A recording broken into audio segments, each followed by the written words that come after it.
You know what they say, the richest place on earth isn't some oil field in Texas or a gold mine in California. It's the graveyard. Why? Because that's where you find inventions that never launched, businesses that never started, and untapped potential that just died. It's all because of one silent killer doing absolutely nothing. Meet Leo. In a town where everyone was hustling 24/7, Leo was the guy chillin', watching the clock tick. He wasn't dumb. Actually, he was probably the smartest guy in the county, but he had a problem that kills more dreams than any war. He was way too comfortable. He was the king of procrastination. His dad was old school. He believed in hard work and dedication and built their family ranch from the dust up. He used to look at Leo and just shake his head. To Leo, the ranch was just background noise to his chill time. While other guys were out sweating in the fields, fixing fences, or grinding for their future, Leo was busy engineering ways to avoid walking 10 feet. The guy was a genius at being lazy, but life has a nasty way of waking you up and throwing real-life challenges right in your face. It started with a cough, then a collapse. In a week, the strongest man Leo knew, his father, was bedridden. The medical bills were insane. Savings gone, faster than rain in a desert. Then the drought hit, the kind that cracks the earth and turns hope into dust. The ranch, their home for 3 generations, was about to be seized. The bank notices weren't warnings anymore, they were threats. Leo stood on the porch, holding a letter that said 30 days to pay up or get out. For the first time, tomorrow wasn't a safety net, it was a deadline to fix a massive financial crisis. He looked at his hands, soft, unused. How could he, a guy who groaned at the thought of mowing the lawn, save an entire legacy? That's when he saw it, the Iron Will Challenge. It was a legendary endurance race in the state. The prize wasn't a trophy, it was a huge cash grant, enough to save everything. But this wasn't a fun run, it was a test of mental toughness designed for the Spartans, the athletes, the beasts. When Leo signed up, the whole town laughed. Leo, the guy who drives to his mailbox? They placed bets on when he'd quit, but they didn't see his eyes. The laziness was gone, desperation had set in.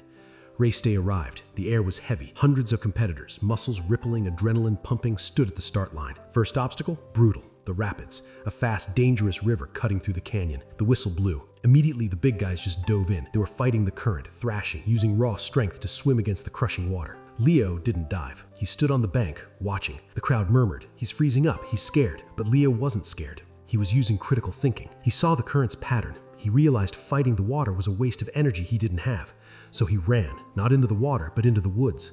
The crowd was confused. Was he bailing? Minutes passed. The swimmers were halfway across, drowning in exhaustion. Then Leo emerged. He wasn't swimming, he was floating. He'd quickly lashed 3 logs together with some old rope, making a raft. He used a long branch not to row against the water, but to steer with it, using the current to carry him across. While the strong men were gasping for air, fighting for every inch, Leo glided past them. He stepped onto the other side, dry and energized. He showed them exactly how to work smarter, not harder. The laughter in the crowd died down, but the final challenge was the real test. It was designed to break you. 3 finalists left, a mile of flat, dry dirt leading to the finish line. In front of each guy sat a massive, solid wooden cube, weighing hundreds of pounds. The task was simple: get the block to the finish line. No trucks, no help, just you and the wood. The other 2 finalists were giants. They dug their heels in and started pushing, grunting, shoving inch by inch. The friction was brutal. They were moving, but painfully slow. Leo looked at his cube. He pushed it, it didn't budge.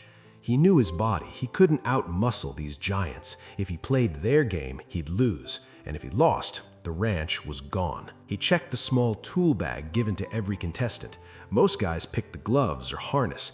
Leo pulled out a hatchet and a chisel. The crowd gasped. "Dude, what is he doing? This is a race, not woodshop." Leo started chopping, splinters flying. He attacked the corners of the cube. He was sweating, hands blistered, but he kept chopping. The other men were way ahead now, groaning in agony as they pushed their square blocks against the dirt. Leo kept cutting. He wasn't moving forward. He was falling behind. The crowd screamed, "Move, Leo, you're losing time." But Leo wasn't trying to move the block yet. He was changing it. He hacked away the edges until that square started to lose its shape. It became jagged, then octagonal, and finally round. He used his problem-solving skills to turn that heavy cube into a crude, heavy sphere. The other men were halfway there, collapsed on the ground, lungs burning, muscles failing. The friction beat them.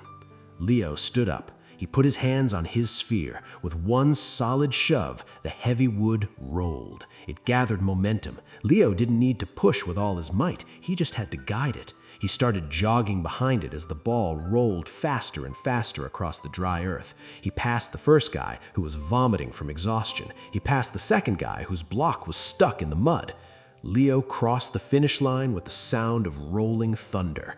Silence hit the arena. Then the crowd erupted. The kid who was too lazy to walk just outran the strongest men in the state.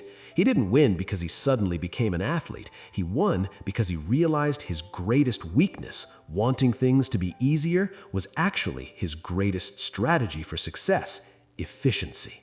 He saved the ranch, he paid the bills, but something shifted in Leo that day. See, we think laziness is the enemy. But sometimes it's just energy waiting for a direction.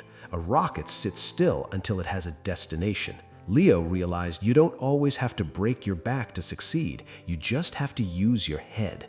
He stopped waiting for tomorrow because he realized today is the only place where you can change the shape of your burden to achieve your goals. So here's the question for you. You are pushing a heavy block right now. We all are. It could be your career, a relationship, or a dream that feels too heavy to move. Are you just pushing harder, hoping it budges? Or are you willing to stop, step back, and find a way to make it roll? Because in the race of life, true success doesn't always go to the one who sweats the most. It goes to the one who sees what others miss. Don't let your potential die in the graveyard. Reshape your reality. Start now.